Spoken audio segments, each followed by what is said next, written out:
Hello, everybody, and welcome to Comic Book Queers. This is issue 387. My goodness. I am your host, Brett. We are here to talk about X-Men, and with me, as always, is the X-Woman, Evil Jeff. Hi, Evil. Hey, I just noticed something. Hey. People watching us, aren't we reversed? We're Oh, reversed, aren't we? let's flip it. Let's flip the script. There we go. Flip, There we flip the go. flip it around. Wicked Wicked Witch. Witch. Oh, my God. What a genius that was. Oh my God. Sorry guys. We thought we were like, Yeah, we're gonna live watch and drop we're it gonna right live watch. after. No, we'll do it right after. And then we kind of dropped the boat. And then so we're gonna have to Yeah, do 2 episodes today. and We're then gonna life took do over, and so we're talking, of course, about X-Men '97. yes. We are here with our reactions to episodes 4 and 5. So let's get into it.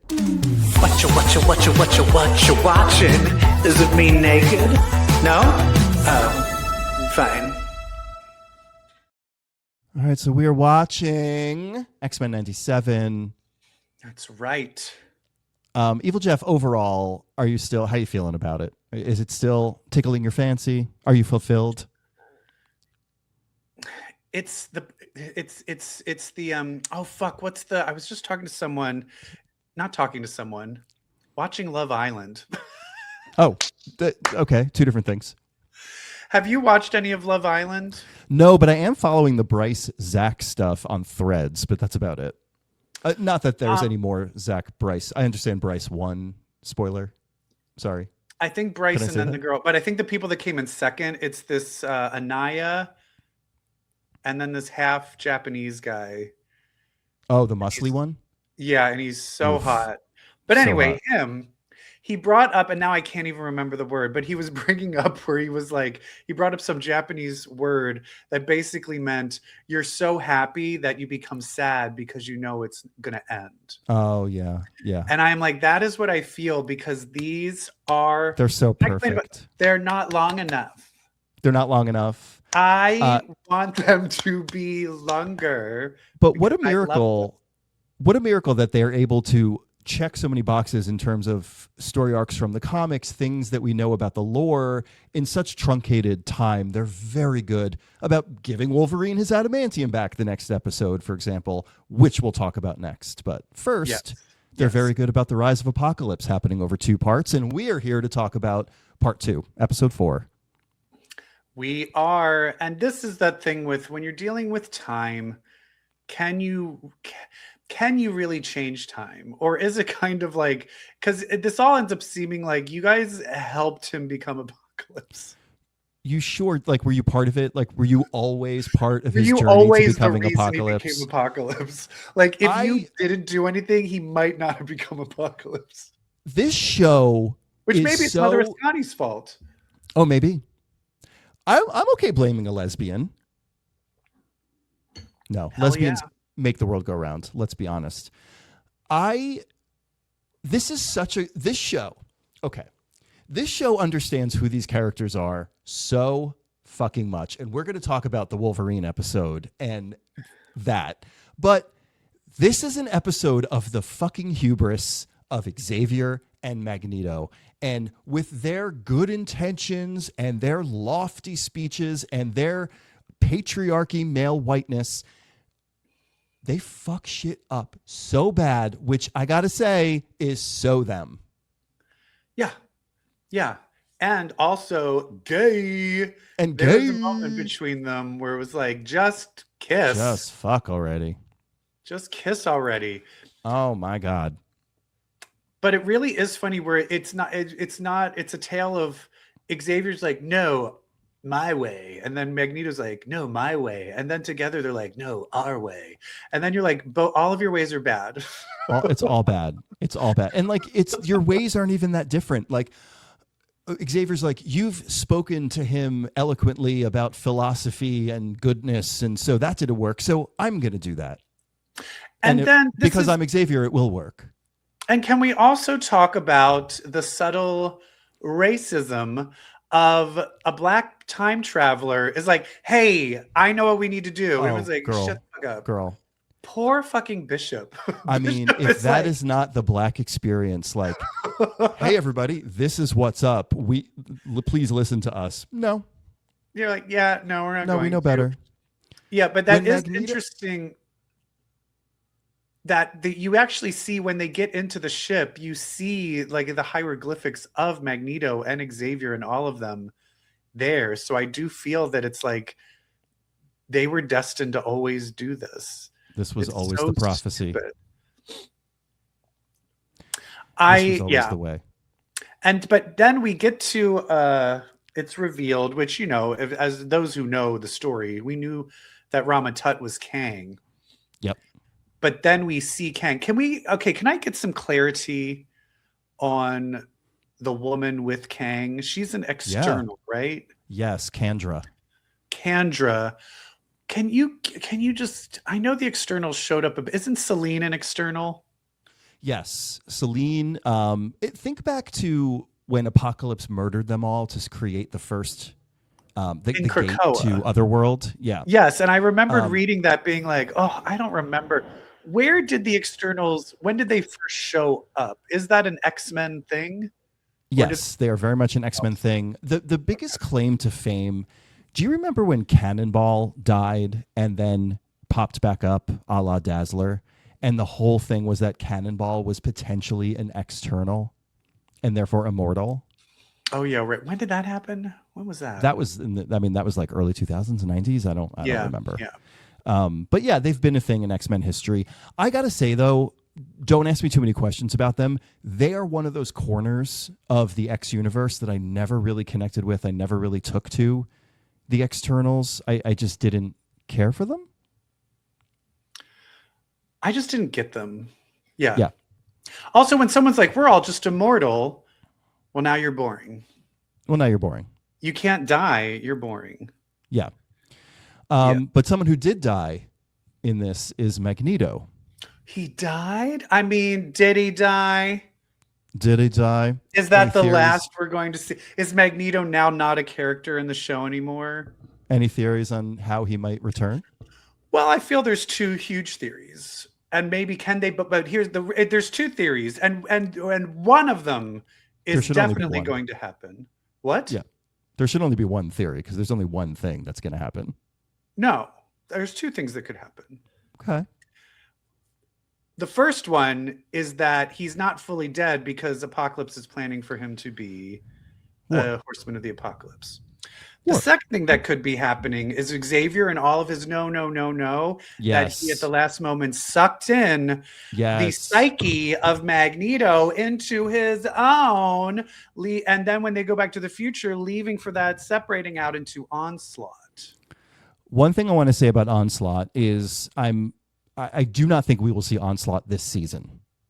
If you look at the episode titles, the number of episodes, I don't see how they would fit Onslaught. No. I think Onslaught will be, he's big bad.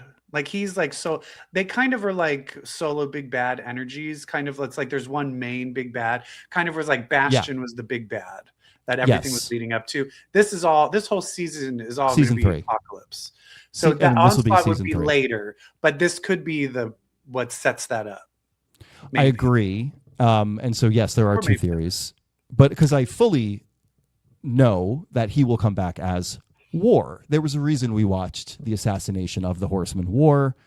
There is a spot open for War, and who better to fill it than Magneto, who declared war on humanity at the end of last season. But you say like one spot open. Do you think it's those other? But don't you think they're going to bring back the other people like Gambit to be a Horseman and stuff like that? Gambit will be Death. And so that leaves who will the other two be? And I actually do think which they one also was Archangel was War, right? No, Archangel was Death, girl. Death. Come on. It was Death, right? Death. The Angel of Sorry. Death. Angel of Death, right? I'm sorry. You know what? You could bring your judgment down just a little bit. Okay. I just feel like if you had a knife, you would have been like in Scream 4. I would have stabbed you. Oh, when Kristen Bell stabs Anna When Paquin. Kristen Bell just fucking stabs. That is so us. We are Kristen Bell and Anna Paquin from the beginning of Scream 4. Why have we not made that connection yet? Did you? Shut up. I said, shut up, bitch. Amazing. So I actually, a few other deaths that I think could play into this, I believe, and this is random, I believe Ilyana Rasputin was killed in Genosha. I could see her coming back. Who else has died? Who else died in Genosha, potentially, that we could see come back as a Are we horseman? going to think about that, or else who else has also been a horseman? Who else has been a horseman? Who else was a horseman that maybe in a new thing that was just released as a horseman in a video game? Who? Jubilee. Oh, in Marvel Rivals. In Marvel Rivals, she's The new suddenly chapter. in the new chapter, she's suddenly, was she Pestilence or something? I don't know this. Or did they not say I which one she breezed is? through it. She definitely, like, she took a dead Apocalypse and dragged him back into like the Lazarus chamber to resurrect him. But I don't know which horseman they mentioned her as. But she's definitely connected, a follower. But something. if that's the reason, they're like, hey, she was just a Speaking of video games, then there's a new trailer for the new Wolverine video game too. Oh, it looks so good. And Jean's in it. The other X-Man who has been prominent lately, although she's still alive, is Polaris. Polaris was a horseman when Gambit was death. I think there's a reason they separated Polaris out from X Factor. Yeah. I think there's something's gonna happen with that. Yeah. And also, I mean, could it be that I guess if there's already death, because I was just like, could Archangel be brought back? Correct. Yeah, and then we have the Danger arc, which I would imagine, I mean, I keep seeing Wing as one of the students who was on the run. Wing dies during the Danger arc in Astonishing. Are they going to make him commit suicide in this one too? But like, will we see some teenage fatalities in the Danger arc episode, which is next? And will that factor into Horseman? Nice. Yeah. I'm so excited for that. Can I talk about the memes that have come out from this episode? Like, we're looking at the photo the photo. I wish it was a photo. I wish they were real. The image of Apocalypse, the close-up maniacal smile. You're seeing a lot of people like me when I open my Krispy Kreme donuts, you're seeing Xavier pointing at Apocalypse with the caption, "You raggedy bitch." Because Xavier sure did. Xavier was like, what do I do? He just, in this moment of, your mama. He really did like start talking about Apocalypse's mother, which is wild. Yeah. He was like, your mother was right to leave you in the desert. Yeah. Ooh. Adoption shaming. And then we have, of course, the Kang is like, good luck with the problems I created for you. Bye-bye. Well, there's also all the ones that have been starting like last week, where it's like gays, but it's really just Emma sitting in the background getting in diamond form. Right. Gays are like, he saved me, and it's just Magneto with a beard. Yeah. Did you? By the way, I posted a meme, not a meme, but I posted an observation to the CBQ Insta. Emma, when she's looking at her nails during the fight between X-Force and X Factor, she's wearing gloves, but she's still checking out her nails. That's how she wanted you to know. That's how badly she wanted you to know that she was unbothered. She can't see her nails under them gloves, but she's checking them anyway. Yeah. Well, I mean, it's all diamond at that point. Yeah, it's all mother behavior too.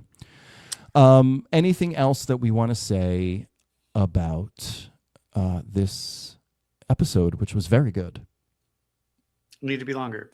Anyway, let's move on to the next one. I just want more. We had a post-credit scene in this one, and I started jumping for joy. Oh, immediately. When I saw Black Widow in the gray outfit, I was like, that's an X-Men cover. It is an homage to X-Men 268, the Jim Lee cover, which is worth a lot of money if you have it.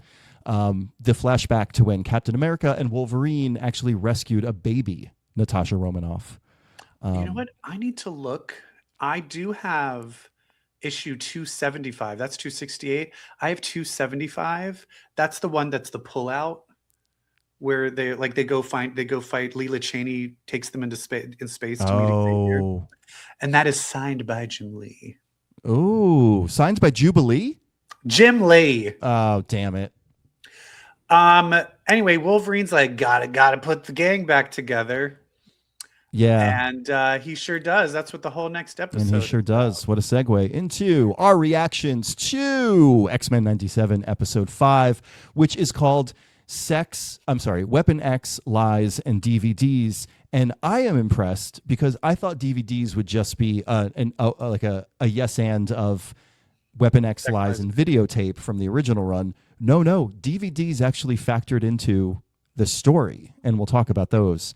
But this is the story of Wolverine getting his adamantium back and lying to his old Team X, to everybody, to say that the reason is because Weapon X is back and we need to put a stop to them. No. Turns out he just wants his adamantium back. So this is an episode that is getting a lot of flack by people online. Evil Jeff, how did you feel about this one? I thought it was great. I loved it. I also felt this is where the show is taking a turn.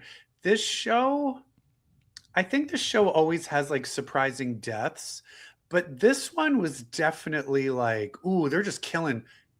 Like when Kane just died brutally out of nowhere, I was like, fuck. Very Suicide Squad-y. Yeah.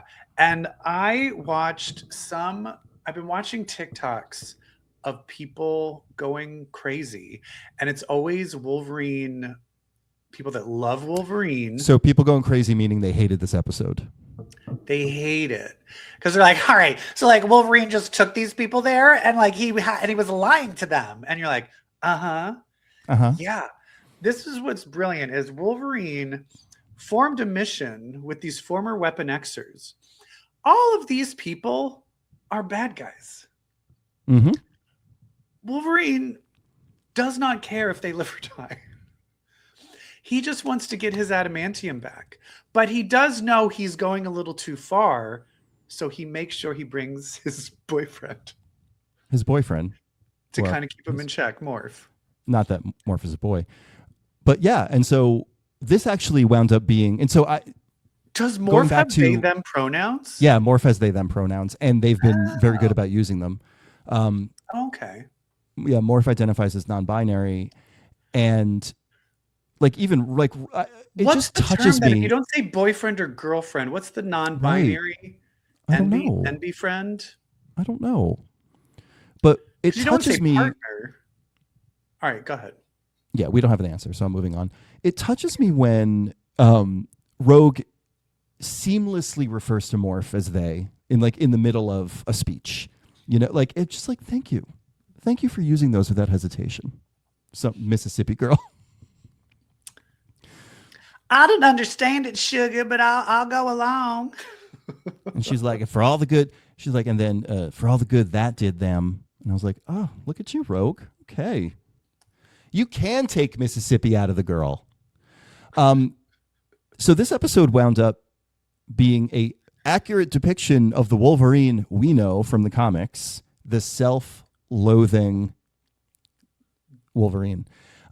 This was a Morph-centric episode. I feel like this was more of a Morph episode than it was a Logan episode at times. It's Morph coming to terms with this person that they're in love with has a long questionable past. And they have a selfishness that you haven't fully, because Wolverine is never, I'm doing everything for the good of the team. Wolverine is like, I'm actually going to leave for 3 months and go get drunk and go to Japan and go on my own missions. I take care of me first.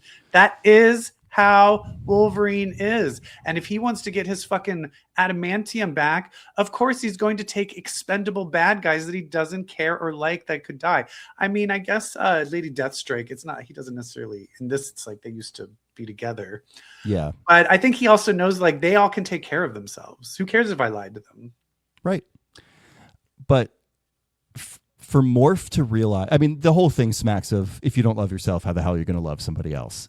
For Morph to realize this person is, I've always known he was emotionally unavailable, but I didn't realize to this degree. And Lady Death, I am living for how Sabretooth and Lady Deathstrike told Morph about Logan very transparently. I love this Sabretooth, by the way. But and Sabretooth clocked the T. clocks Of the like, oh, T. you're just you his bitch. You're Yeah. his little pet. And so does Deathstrike with the Tomo stuff. She's like, Tomo, the fox that followed around the guy. It is there. And this look that Lady Deathstrike gives Morph on the ride home, where she was like, did I tell you or did I tell did I tell you or did I tell you? Yes. Leave And it the is kind of trade an understanding. alone. Yeah, where Morph kind of has to come to terms with, do I need to tell everybody? But I think he is kind of like, I think if I go and tell everybody, I think Scott and them will be like, yeah, that's Wolverine. Yeah, this is your journey. Morph, They not already theirs. know. They already know. That's why we don't want to have sex with them, but you do. But Kane, I did not see Kane just dying and then Maverick being killed. That's what pissed somebody. Okay, where does Maverick lie on your list of like favorite mutants? Brood poop. Thank you. People were mad, like they're just gonna kill Maverick. Yeah, good. What are Maverick's powers again? Doesn't I forget. We covered this and like a million times, and the fact that I always forget. Yep. Tells you right there. He's stupid. His mask is dumb. His powers are dumb. I forgot he was German. Yeah. And that's the thing, is it's just, if you look at the Rob Liefeld creations, it's basically Cable and then Deadpool, Domino, and then everything after that were just bad rehashes of the same. It's just the same theme. Fun fact. Variations of a theme.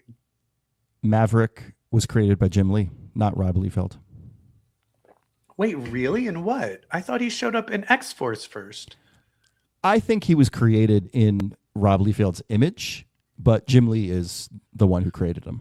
Oh, who like actually wrote and thought of him. I still look back of like, I want to know the real tea. We won't get too into this. Of just Jim Lee, Wills, how do you say his name? Wills? Portasio and Rob Liefeld basically pushing out Chris Claremont and being like, we're taking over the X-Men. And then like a year later being like, deuces, peace. Never mind. We're starting Image. And I just am like, did you think they knew the whole time that they were going to peace out and fuck them over? And that's kind of evil. I hate that. Wait. And it's always it makes me mad. Speaking of news and Marvel, did you hear? Marvel Comics is leaving New York City. Disney is moving Marvel Comics to LA. They're coming to LA, baby. No, but this is town. I know, but Marvel Comics is New York. New York is Marvel Comics. This is just so sad. What? Just because Spider-Man and the Avengers are in New York doesn't mean that the comic book company has to be in New York. Its roots are so New York. It's just, Marvel is just a true New York company. I mean, it was started by immigrant Jews who lived in Brooklyn. Like, I don't know. Well, Hollywood was started by immigrant Jews who started vaudeville. So? Thank you, Jewish people. Anyway, yeah, that is sad that it's moving, but happy for me. Yeah. Now I'm going to go get a job at Marvel. There you go. Oh, if only. How do I get that to happen? I don't think you'd want to work there. I would love to write something. I wouldn't want to like work there, but I would love to like have a crack at a comic. If you were given a character, if you were like, hey, we'll give you a 5-issue run of a character, what character would you do? I don't want to be predictable with this one. Because also, can we not do one that just recently had one too? Because now I realize the one I would want to do already had one. Yeah. Who would you want to do? Well, who's the one you're thinking of that already had one? I would really like to go in on Dazzler. Yeah. I think I would know what. Okay, I know what I would want to do. I would want to do Captain Britain. Oh, amazing. Captain Britain and Megan dealing with their brother Jamie. Can I surprise you with my answer? Mm-hmm. I think I would want to do Ileana. That's great. I mean, Magic just had 2 I know. books. What do you want to explore with her? Limbo. Okay. Yeah. I really want to dive into. I want to sort of flesh out Limbo more. Yeah. Because honestly, I think if I did Captain Britain, I think it would be the journey to the cloak, as in Betsy giving Captain Britain back to Brian and her bringing back the purple cloak. Yeah. Ooh.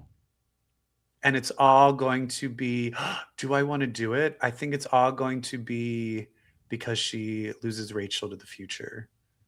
Ooh.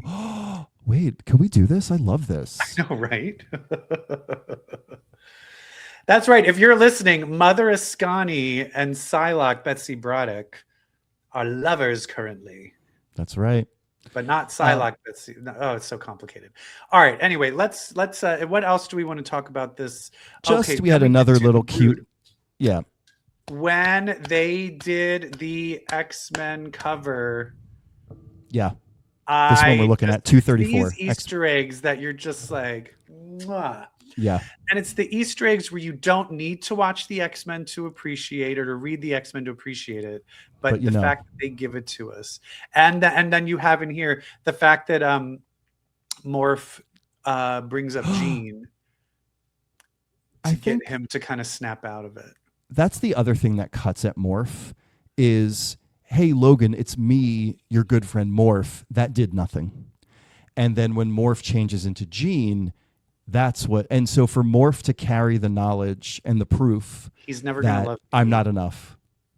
And that's the thing too, is I really want Morph to come into the Marvel universe, in the comic universe.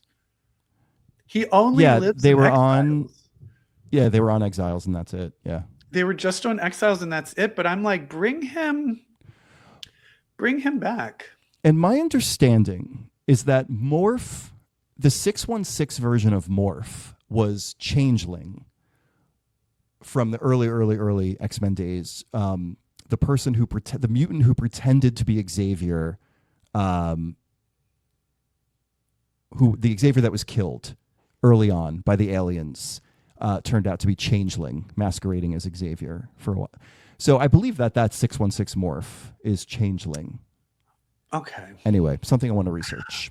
Maybe I could read. Oh, then maybe. Oh, you know what? Maybe it's time to bring back Benjamin Deeds, another gay body morpher, shapeshifter. Yeah.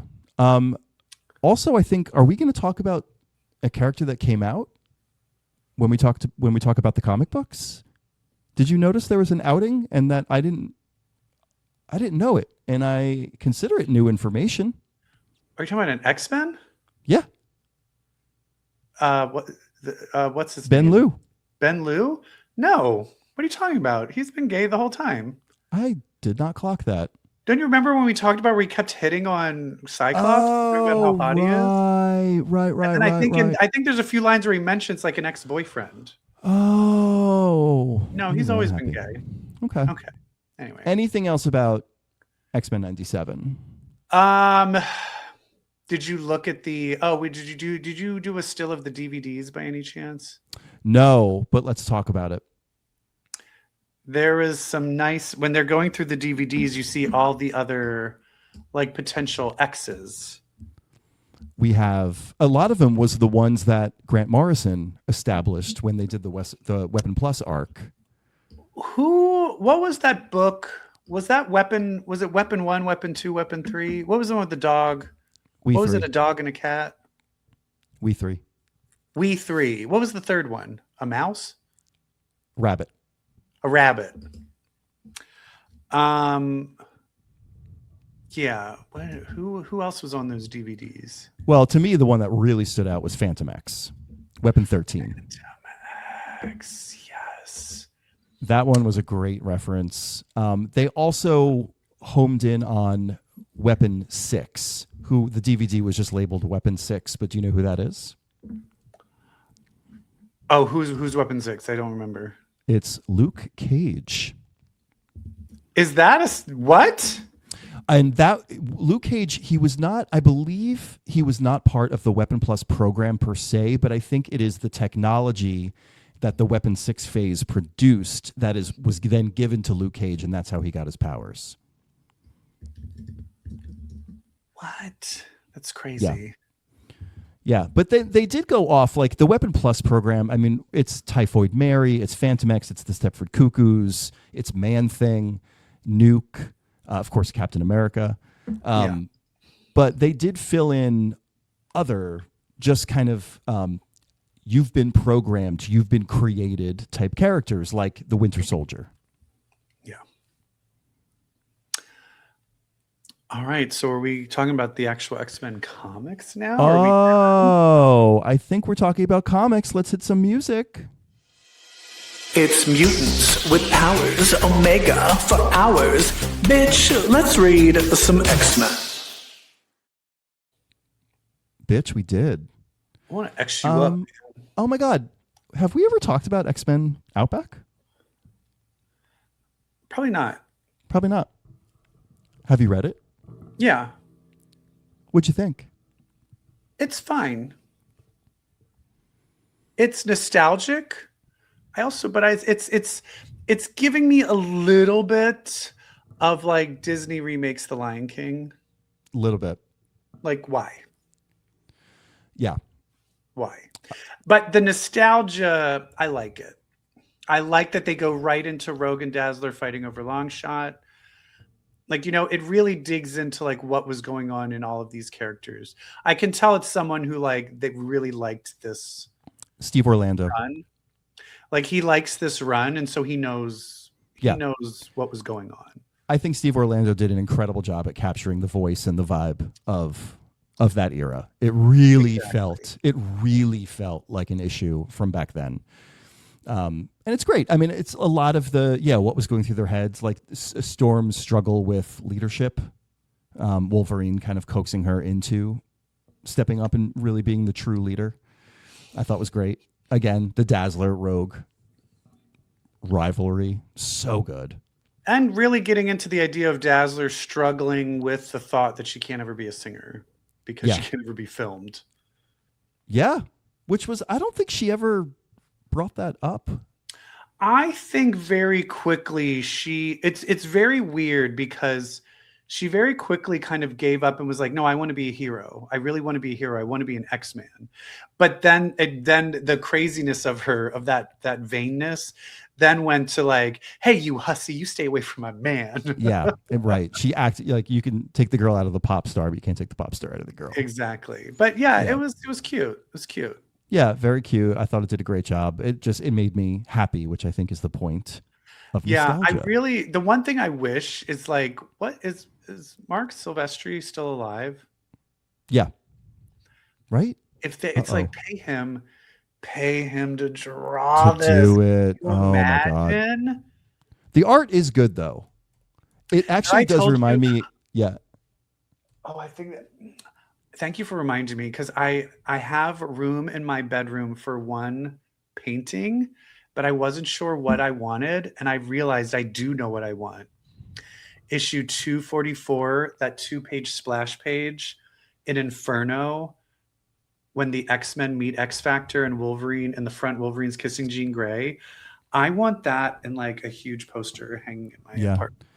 It is very, what's that iconic photo of the sexual assault of the photo kind of the guy kissing back from war, kissing a woman, like Americana. Yeah, World War, very reminiscent of that. I love you call it that good old sexual assault. Yeah, the sexual assault photo. Was it a sexual assault? I thought it's like they actually knew each other. Is that not true? No, I don't think so. Mm-mm. Well, I mean, hey, how else can you describe America than coming back from killing people and then sexually assaulting people when you get back home? God bless the USA. All right, what else are we talking about? We're talking about Uncanny X-Men. This is so good. I'm sorry. I'm like 31. No, go ahead, please. This is so good. And the art is so good. And the characters are so good. And it's the Brood. And it's the Brood. And I like these other aliens. Do we know who these other aliens are? No, but it looks like they're brood hunters. They Maybe? very much remind me of Cerise when Cerise first came. Oh, Very similar suit.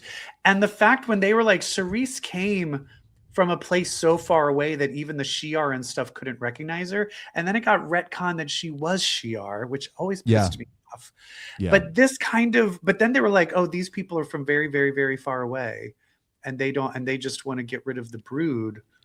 And it doesn't seem like they're good guys, though. They're like, we'll just destroy Earth while we're getting rid of the Brood.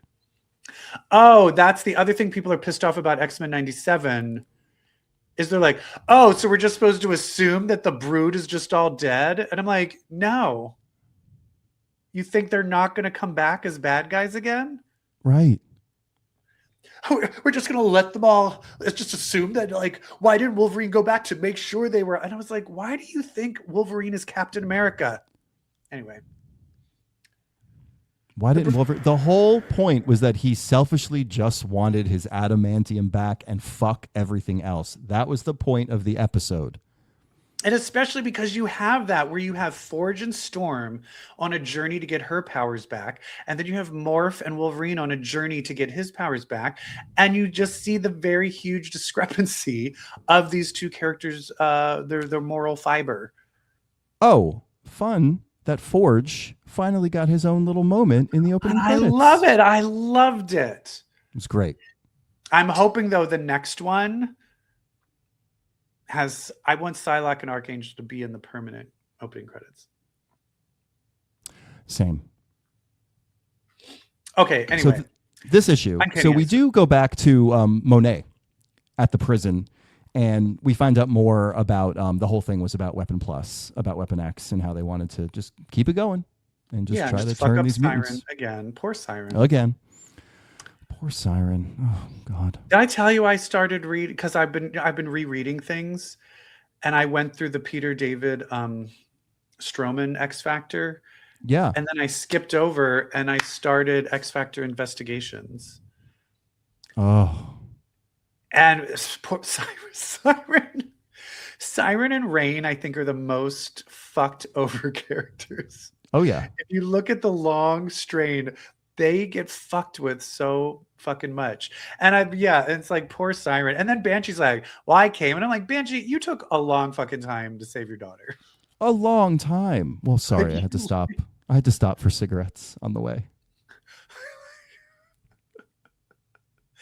Anyway, I do want Monet to get to Louisiana, though.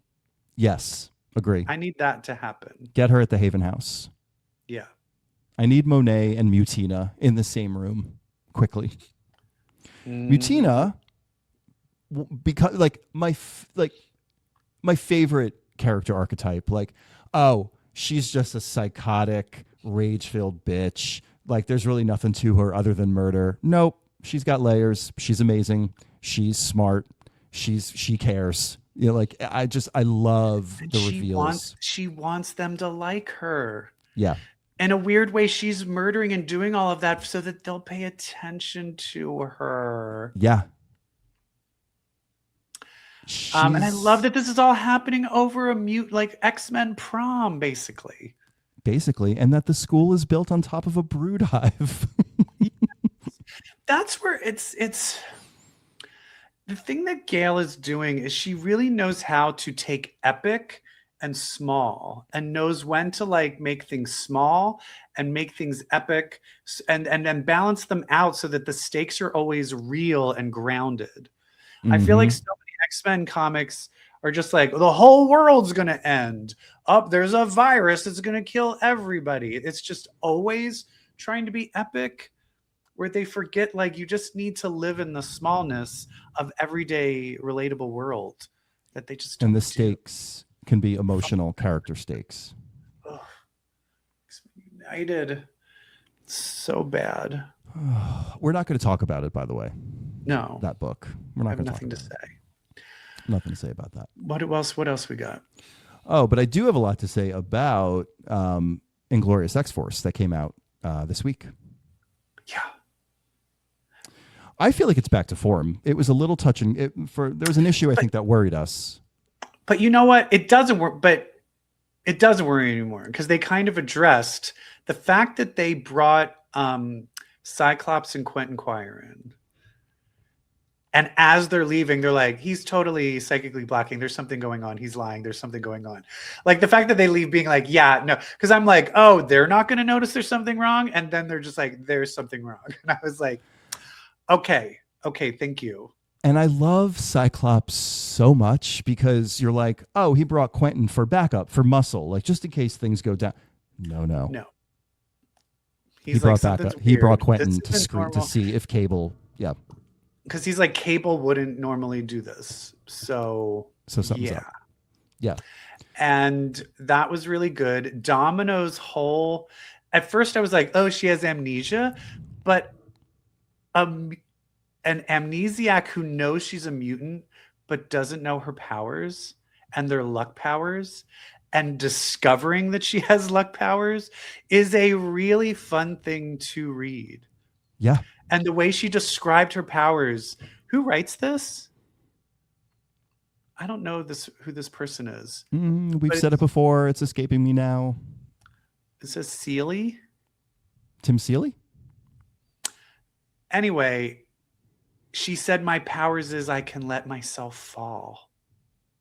Because my powers catch me. Yes. And that is what her powers are. Yep. I was like, yes, girl, yes. Like, that's such good writing. Such good writing. And the fact that she just happens to hit that boulder with graffiti on it. And then when the final mutant hunter asshole guy with the gun drives at the bottom, it just runs him over. That was really good. And then adding on top of that, Kid Omega comes in and just is like, you both are fucking boom boom and you want to kill each other. I was like, yep. Oh. And that, talk about good writing. This is the best Quentin I've come across in a while. And I'm looking at the Jen McKay X-Men book. This is Quentin. He shows up, he uses his powers to start shit and then just sits back. That's that little bitch. And that brings up the idea where it's just like, where Archangel's like, the reason I hate you, Akihiro, and they bring up, don't say Dakin, say Akihiro. And then he's like, hey, the reason I hate you is because I have an evil being inside of me. You have a demon in you, but the real you is the bad one. Mm-hmm. And I was like, I kind of like, oh, they both do have like demons inside of them. They're so, I mean, like, and then they familiarity. both Boom wants to fuck both of them. Familiarity breeds contempt, you know, like they're so the same. They're so the same. Yes. And so they hate each other. So they should just form a throuple. Anyway, this is really good. Definitely back to form. But they need to reveal some truth. What is going on with Cable. The other thing I love is Ms. Marvel decides that she is going to intimidate and torture somebody. More intimidation. I was going to say she didn't really torture anybody. Not torture, but intimidation. Which, are you watching Maximum Pleasure Guaranteed by any chance? I saw the first 2 episodes. It's fine. And it's okay. You know what it was with it? There's something where, and I understand the archetype. I could watch it more maybe in a romance, but she's so shit on. Yeah. And the fact that all of this crap is happening to her, and then the ex-husband is like, I'm going to take away your visit. I just kept getting so angry.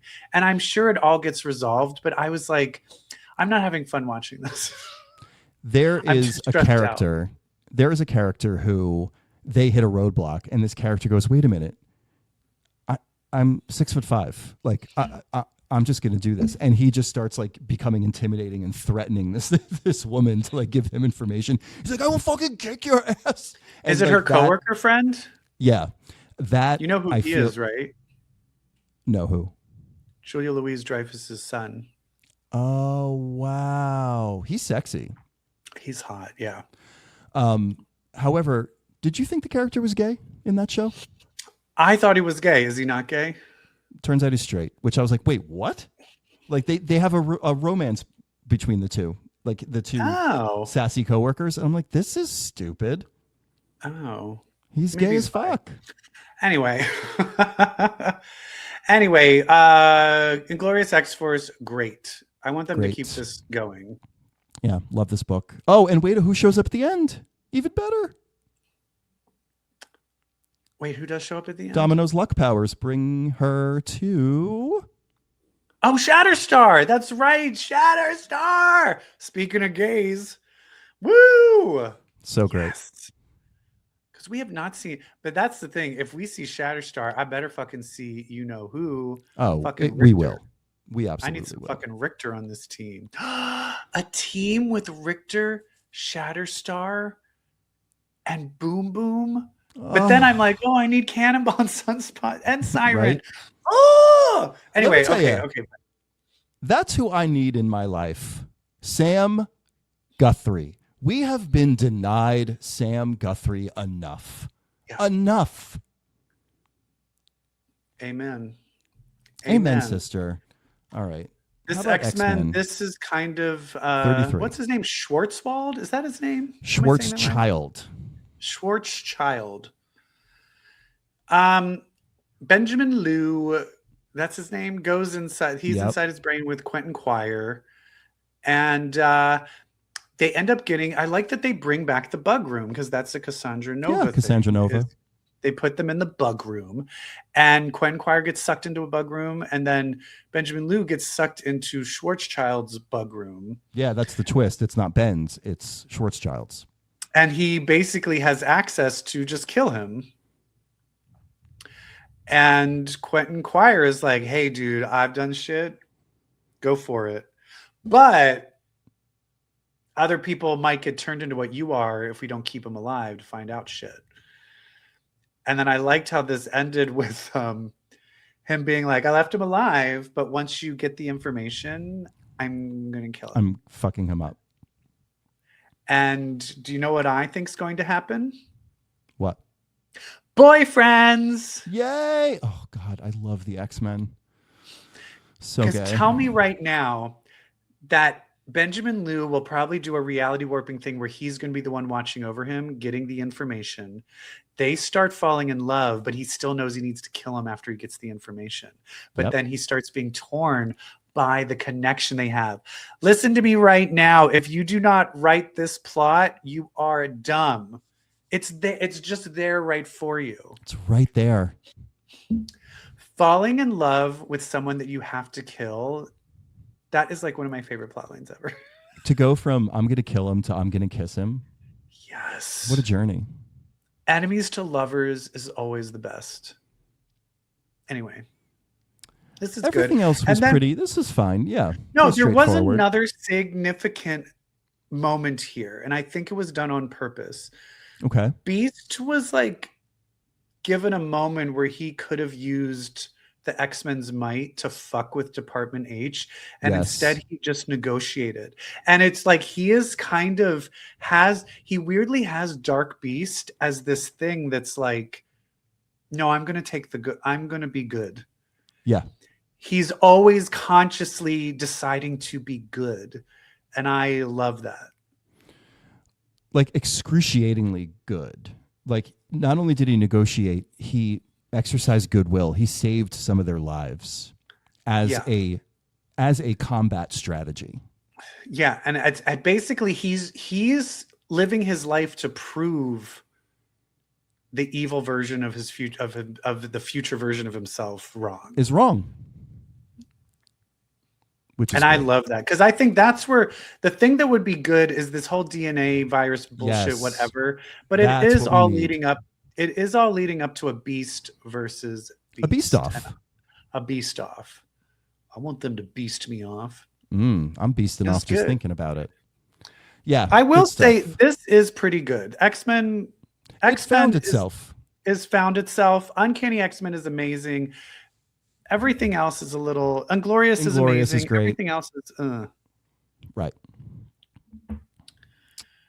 Anyway. Yeah.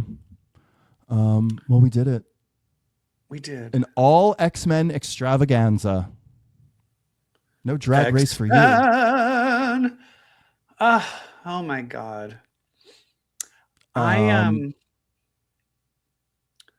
I think the next time I have sex with someone, when I come, I want to say, "Oh, when I'm blasted, I'm not invulnerable." Wait, what's the line that he says? I'm nigh invulnerable while blasting. I'm not invulnerable while I'm blasting. I want everyone to start saying that when you come. That's what you should say when you come, everybody. That's what you should say. I'm nigh invulnerable. And you got to do it in Sam Guthrie's accent. Oh, in the accent.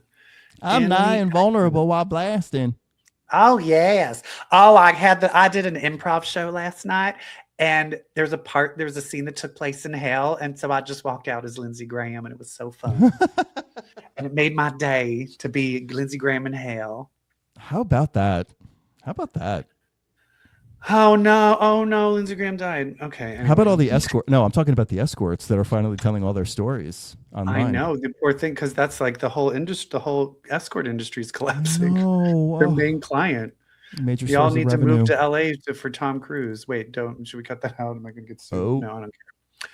Anyway, thank you for listening. I hope you enjoyed us talking about X-Men shit. Do you like X-Men shit? Well, if you do, you might have some same-sex attractions. Because Brett, can you take it home for me? You're gay. I'm sorry, queer. Because if you read comics, well, then that makes you queer.